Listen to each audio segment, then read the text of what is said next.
Hi everyone, welcome to our virtual label reading class.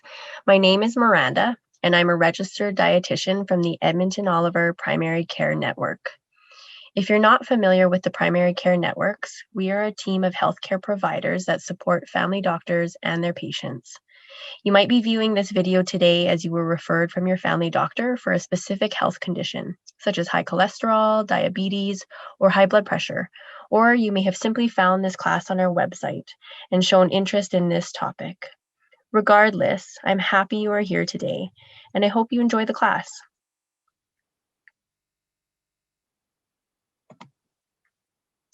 Before we start, I would just like to note that Canada is making improvements to nutrition labeling. So the industry was given a 5-year period to adopt the changes. And because we're in the middle of this transition period, you might actually see both old and new versions of nutrition labels. If you'd like to learn more, there's a link on this slide.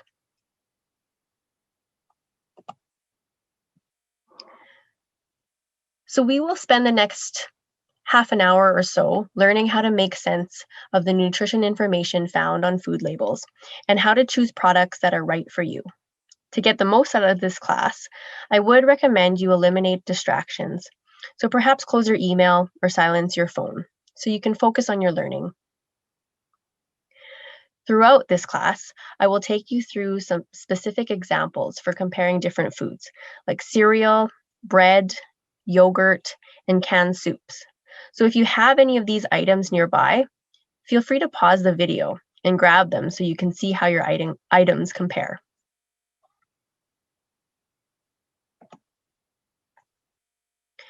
There are many benefits of reading labels. It helps you to make informed choices and compare products. It also can be especially helpful if you have an allergy or food intolerance and need to avoid certain ingredients. It also helps you to choose foods that have a little or a lot of certain nutrients. And just remember though, the print on food labels can be quite small. So make sure you bring your glasses to the grocery store if you need them.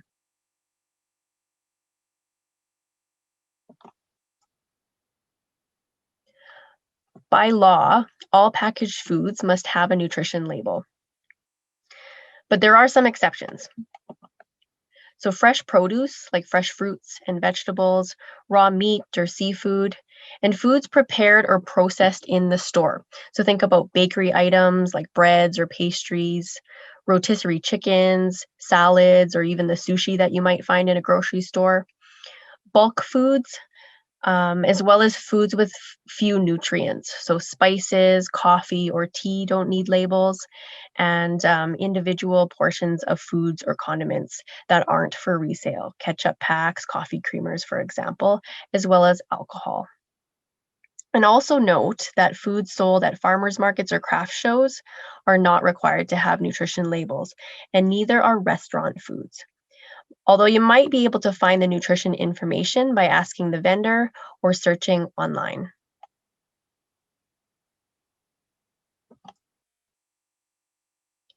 You can find nutrition information in 3 different places on a food label: the ingredient list, the nutrition facts table, and nutrient content claims. These ones are optional, so we'll go through each one of them.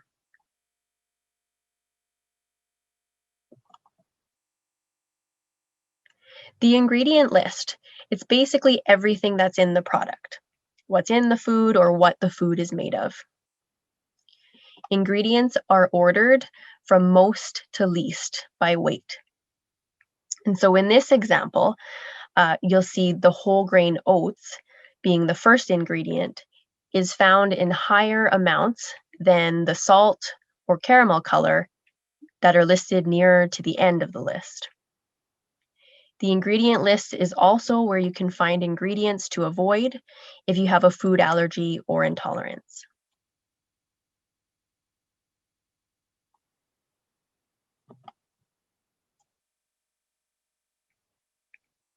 I just want to point out that sugar has many names. There's many different forms of sugar, and it's really not uncommon to see 2 or more different types of sugar in an ingredient list.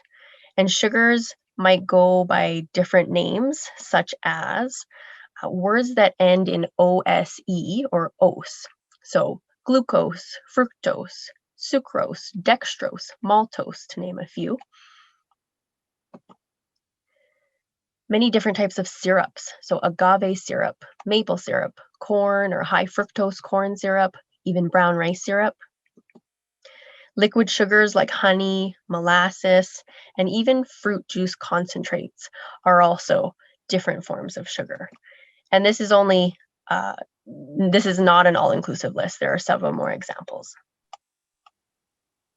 Hey, Miranda, what about sweeteners? Where do they fit in? Good question. Sweeteners are also called sugar substitutes. They're sometimes used instead of sugars, as they do not raise your blood sugars or add calories. They might be helpful if you have diabetes or are looking to reduce your sugar intake while still getting a sweet taste. The sweeteners will show up on the ingredient list, but they don't add to the calorie or sugar content on the nutrition facts table. So I've included a handout called Sugars and Sweeteners, which you can access by clicking on the link above the video. It'll give you more information on the various types of sweeteners that are approved by Health Canada that you might see on food labels, including their usage and safety.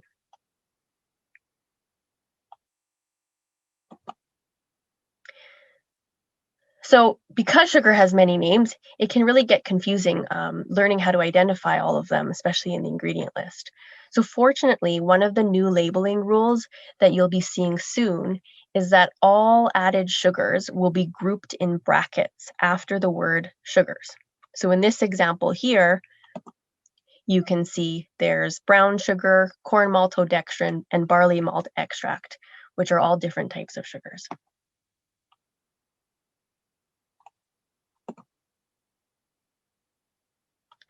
Let's talk about the nutrition facts table.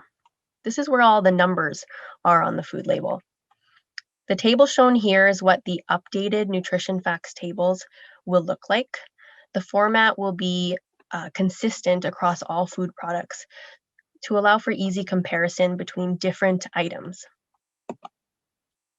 The nutrition facts table helps you to learn about the calories and the nutrients that the food contains. It also tells you if the food has a little or a lot of a nutrient and helps you to compare between similar products.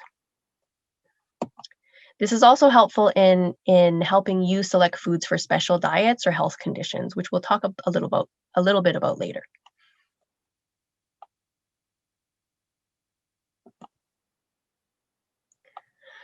So when you're looking at the nutrition facts table, the first step is to check the serving size. It is always an amount at the top under nutrition facts. In this case, it's 1 cup. So the nutrient information is all based on the serving size. And we want to compare this serving size to the amount you might actually eat. So for example, with this cereal, if you were to eat 2 cups of cereal, then you would have to multiply all the values below it by 2 to find out how much is in the 2 cups that you might eat.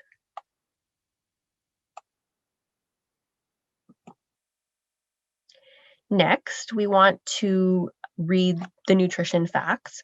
So you'll look down the list and you will see the number of calories, followed by a list of core nutrients. Again, the format and order of these nutrients will be the same across all labels to help you easily find what you need. But I do want to point out that these are the minimum nutrients that need to be included on the label. Some manufacturers may choose to include other ones.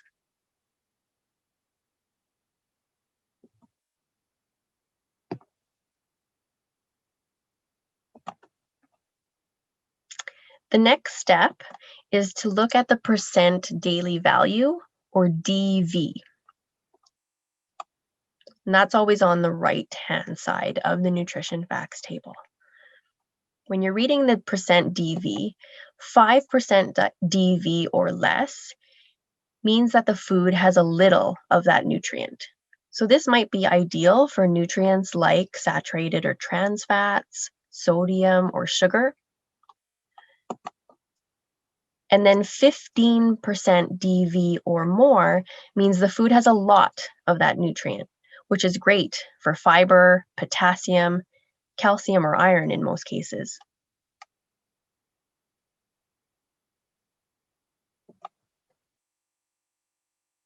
All right, so let's practice comparing two types of cereals. So if you have a box of your own cereal handy, feel free to compare it alongside this example. Pause the video if you need. So first step, if you recall, we need to check the serving size. In this example, both are 1 cup. Notice the weights are different though, 30 grams versus 47 grams on the right. This might vary widely with things like cereals or crackers because of the different shapes and sizes of these foods. But if 1 cup is the amount you might eat of either cereal, it's fair to compare the two still.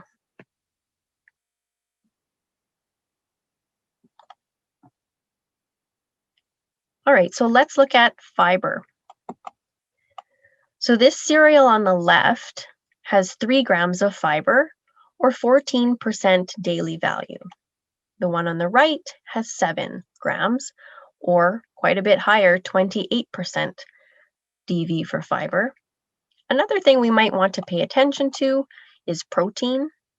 So in 1 cup of cereal on the left, we have 3 grams. And then again, we have double the protein on the right, 6 grams, for the same 1 cup of cereal. We do want to pay attention to sugars, especially on cereals. And so the one on the left has 6 grams, whereas the one on the right has 0 grams. Another thing you might note here, sodium, 8% daily value on the left, and actually 0% or 0 milligrams on the right. So based on this information, which cereal do you think is a healthier choice? If you guessed the one on the right, you are correct. It is much higher in fiber and protein, while being lower in sugar and sodium.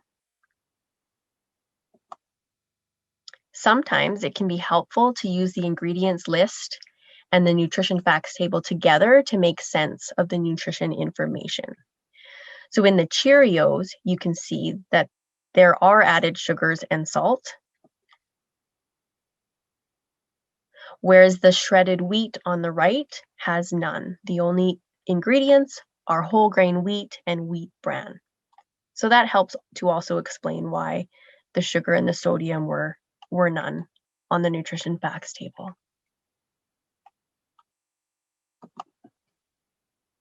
Let's try another example comparing whole grain versus white bread.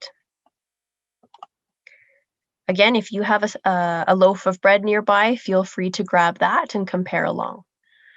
So first step, we look at the serving size. You'll notice that in this case, they are not the same. So per 1 slice on the left, whole grain bread, and per 2 slices for the white bread on the right. So in order to compare these products equally, we will have to divide everything by 2 on the white bread's nutrition facts table. So let's take a look at the fiber content. The whole grain bread on the left has 20% DV per 1 slice.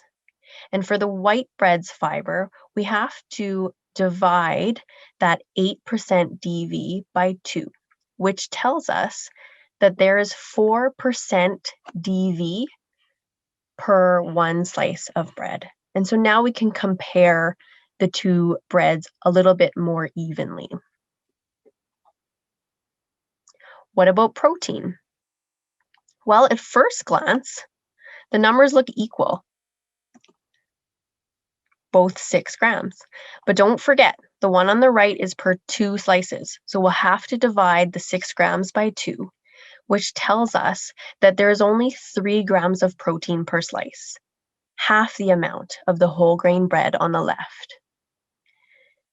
Therefore, I hope you would agree that the whole grain bread on the left is a healthier choice. And because it contains more fiber and protein, it will keep you feeling more full afterwards compared to eating the white bread.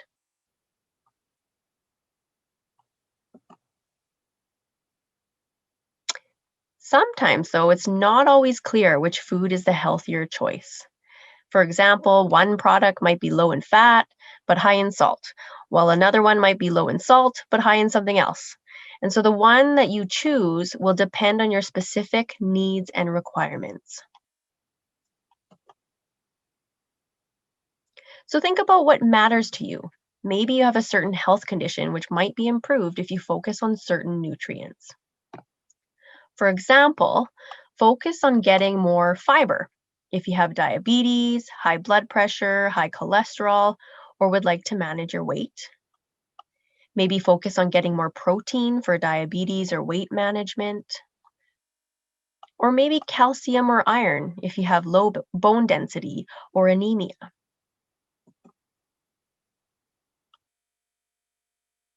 And on the flip side, you might place more focus on limiting saturated and trans fats if you have high cholesterol, or focus on reducing sodium if you have high blood pressure, heart disease, or kidney disease. Or look out for sugar if you have diabetes, high triglycerides, or would like to manage your weight.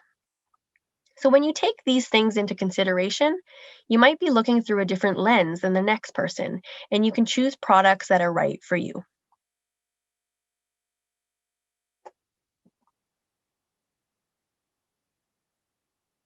Now we're going to go through some tips to help you make healthier choices when reading labels.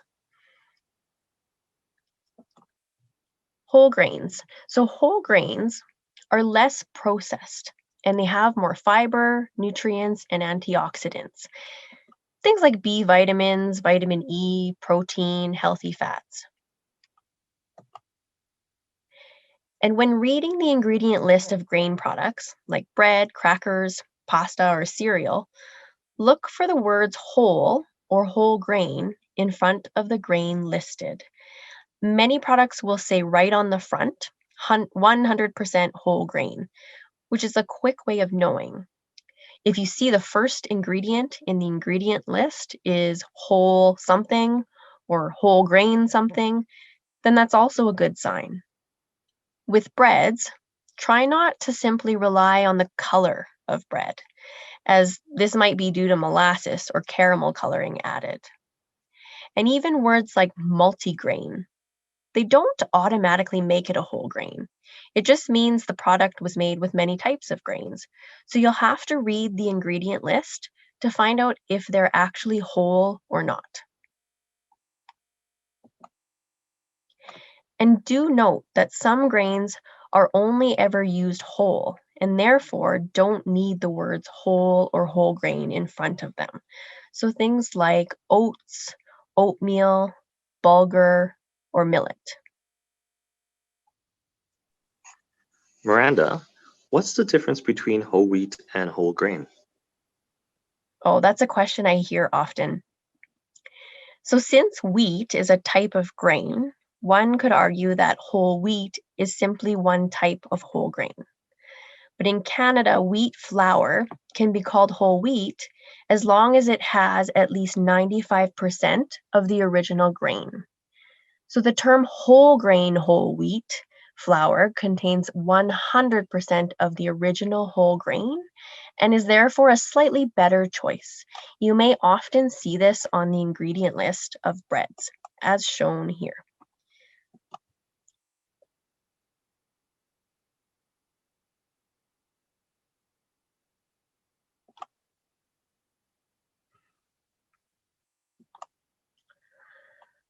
So sugar can be found naturally in whole foods like milk, fruit, and even some vegetables.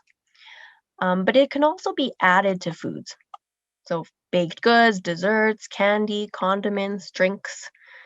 And since too much added sugars can increase your risk for diabetes, heart disease, and weight gain, It is recommended to limit your added sugars to no more than 40 grams or 10 teaspoons of sugar per day for the average person.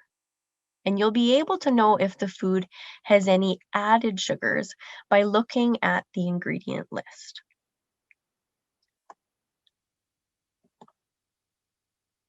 Note that the sugar content listed on the nutrition facts table includes both natural and added sources. Again, what we are really interested in limiting are the added sources of sugar. So compare brands and choose foods with a lower percent daily value. I'll show you an example of this on the next slide.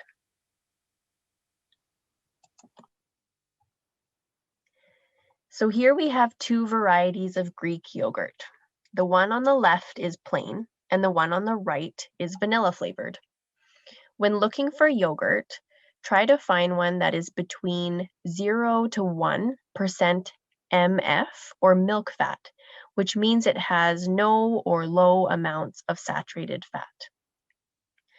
Let's look at the nutrition facts tables. We see that the serving sizes are the same, so it's easy to compare per 3/4 cup or 175 grams. Next, we want to look at the sugars. So the plain yogurt on the left has 5 grams of sugar and the vanilla has 15 grams. We can see that this vanilla one on the right has cane sugar listed as the ingredients, so it's an added sugar. And as the plain yogurt has no sugar listed in the ingredient list to your left, we can infer that those 5 grams of sugar are naturally occurring from the milk, and that the difference in sugar between the vanilla and the plain yogurt, so 15 grams minus 5 grams, means that there is 10 grams of added sugar in the vanilla. This is about equal to 2.5 teaspoons of sugar. Yogurts are a food where you might commonly find sweeteners added. So in this case, the yogurt might have a similar sugar and calorie content as the plain version, but you would see the sweetener listed under the ingredients. And I'd also like to point out that Greek yogurt has a high amount of protein, about 2 to 3 times more than regular yogurts. And this can be helpful in making you feel more full and satisfied. The plain yogurt on the left would be a healthier choice because it has no added sugars. You might like to mix some fresh or frozen fruit with it to naturally sweeten it and also give you some fiber, or maybe add some nuts or seeds for some crunch as well.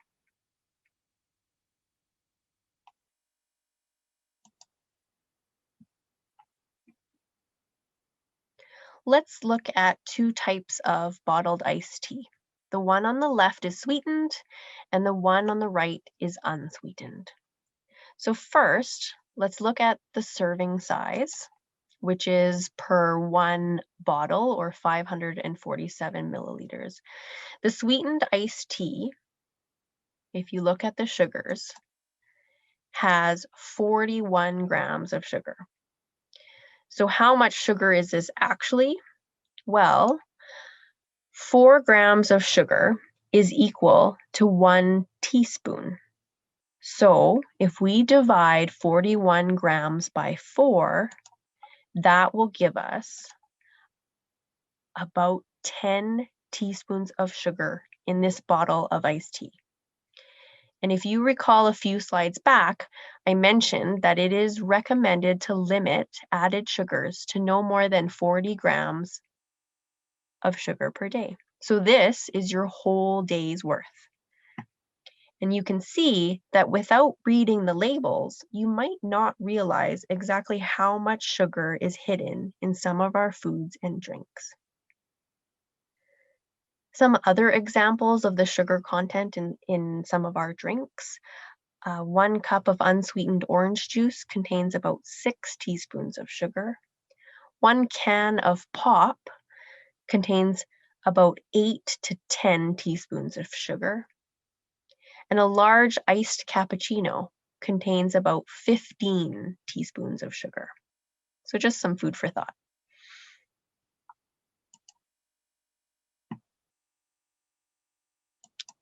A little bit about salt or sodium. And eating too much salt or sodium can increase your risk for high blood pressure, heart disease, stroke, and kidney disease. Most Canadians actually eat more than twice the sodium that we need. And note that most of the sodium we get comes from restaurant or processed foods. So we can limit our sodium by eating less of these processed and packaged foods, looking for unsalted, low salt, or no added salt foods.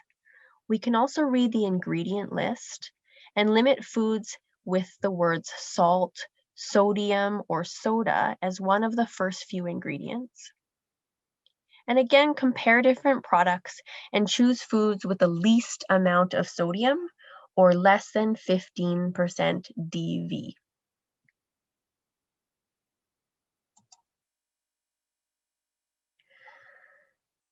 Let's do another example.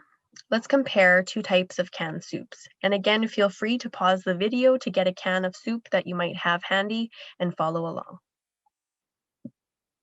First, we want to look at the serving size. In this case, they are the same, 1 cup or 250 milliliters. The canned soup on the left, if we look at the sodium, sodium is one of them that are commonly quite high in canned soups. So you want to zoom in here. The one on the left has 35% of your daily value for sodium in just 1 cup of soup. The one on the right has 18%. Also, you might pay attention to fiber here. You notice the one on the right has a higher amount of fiber. So which one do you think is a healthier choice? Let's see what kind of soups we have. They're chicken noodle soup. So if you guess the one on the right, that is a healthier choice. Note though that although the PC Blue menu soup is much lower in sodium, being 18% DV, it's still not really considered low. It's still above that 15% DV. So that's why it's recommended to make your own soups whenever possible. And then you can control the amount of salt that you add.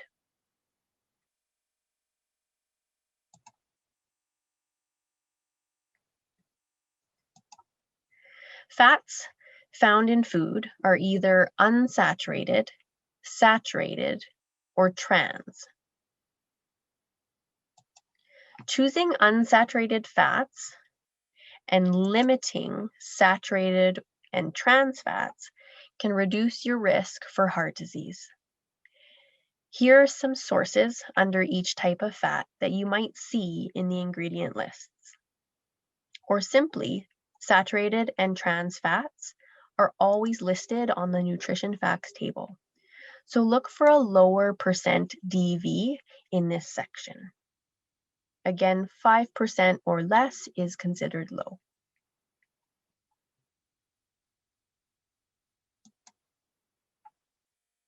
Nutrient content claims. So remember, these are the optional parts of the food label.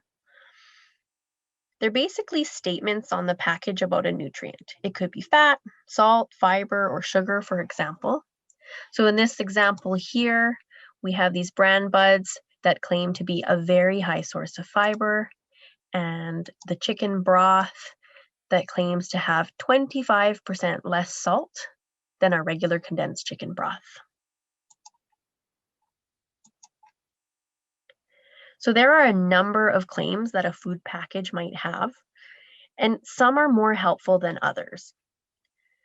So a couple of the helpful claims I find include the no added or without added. So basically saying that the product has none of these added nutrients or the added nutrients specified. So in this yogurt here, you'll see no added sugar. And then the canned diced tomatoes says no salt added. Another helpful one is the source claim. So it claims that the product has a large amount of the nutrient. For fiber, these claims and the minimum amounts are actually regulated. So these all brand buds claim to be a very high source of fiber, which means it must have at least 6 grams of fiber per serving.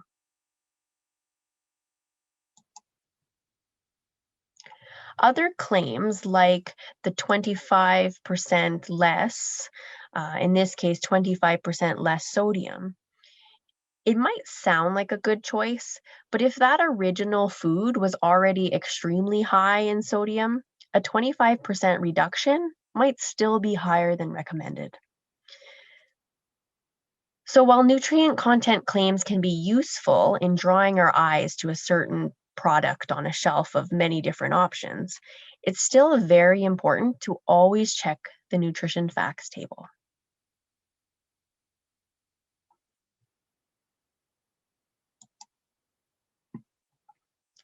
Here are the handouts that are available for download by clicking on the links above the video.